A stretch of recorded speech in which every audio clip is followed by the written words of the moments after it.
ಸಾಮಾನ್ಯ ನಮ್ಮಲ್ಲಿ ಎಲ್ಲ ಬೆಳೆದಾದ್ಮೇಲೆ ಎಲ್ಲ ಬೇರೆ ಕಡೆ ಹೋಗ್ತಾರೆ, ದಯವಿಟ್ಟು ಬೇಡ ಎಲ್ಲ ಇಲ್ಲಿಯೇ ಅಂತ ಹೇಳಕ್ಕೆ ಇಷ್ಟಪಡ್ತೀನಿ. ಯಾಕೆಂದರೆ ಇವತ್ತು ಏನು ಈ ಸಂಚಿತ್ ಸಿಂಗರು ಎಲ್ಲ ಇಲ್ಲಿಂದ ಬೆಳೆಸೋರು ತೊಗೊಂಡೋಗಿ ಹಿಂದಿಗೆ ಮಾರ್ಕೊಂಬಿಟ್ಟವ್ರೆ. ಅವ್ನು ಕನ್ನಡ ಸಿನಿಮಾ ಕೇಳಿದ್ರೆ 2.5 ಲಕ್ಷ ಕೇಳ್ತಾರೆ. ಇದೇ ಬಾಂಬೆಯವ್ರು ಏನು ಮಾಡ್ತಾರೆ ಹೇಳಿ, ಸೋನು ನಿಗಮ್ಗೆ ಮರಾಠಿಲಿ ಹಿಂದಿ ಹಾಡು ಹೇಳಿದ್ರೆ 40-50 ಸಾವಿರ ಮೇಲೆ ಕೊಡಲ್ಲ. ಯಾಕೆಂದರೆ ಅವರೇನೋ ಜಾಸ್ತಿ ಓಡಿಸ್ಬಿಡ್ತಾರೆ. ನಮ್ಮಲ್ಲಿ ಹಂಗಲ್ಲ, ಇವ್ರು ಇಲ್ಲಿ ಮಾಡ್ತಾರೆ, ಇಲ್ಲೆಲ್ಲ ಕಷ್ಟ ಬಿದ್ದು ಗೆಲ್ಲಿಸ್ತಾರೆ. ಅದೇ ಕನ್ನಡ ಸಿನಿಮಾಗೆ ಅವ್ರು ತಿರುಗಿ 2 ಲಕ್ಷ ಹೇಳ್ತಾರೆ, ಹಾಡಾಡಲ್ಲ. ಈ ಥರ ಪರಿಸ್ಥಿತಿ ನಮ್ಮ ಚಿತ್ರರಂಗದಲ್ಲಿ ಇಲ್ಲಿ ಬೆಳೆದೋದವರು ಬೇರೆ ಥರ ಇರ್ತಾರೆ. ನಮ್ಮ ಸಿನಿಮಾ ನಮ್ಮ ಚಿತ್ರರಂಗ ಬೆಳೆದೋದ್ರು ದಯವಿಟ್ಟು ನಮಗೆ ಮಾಡಬೇಡಿ, ಚಿತ್ರರಂಗಕ್ಕೆ ಒಳ್ಳೇದು ಮಾಡಿ. ನಿಮ್ಮನ್ನು ಇಲ್ಲಿ ಬೆಳೆಸಿ ಉಳಿಸಿರ್ತಾರೆ. ಒಬ್ಬ ನಿರ್ಮಾಪಕ ಉಳ್ಕೊಂಡ್ರೆ ಉದ್ಯಮ ಉಳಿದಿದೆ.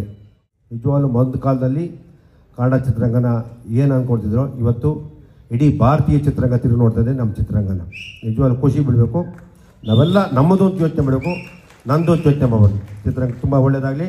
All the best. 24 ಬರ್ತಾಯಿದೆ, ಎಲ್ಲರಿಗೂ ಒಳ್ಳೆಯದಾಗ ಅಂತ ಹೇಳಿ ಇಷ್ಟಪಡ್ತೀನಿ. Thank you.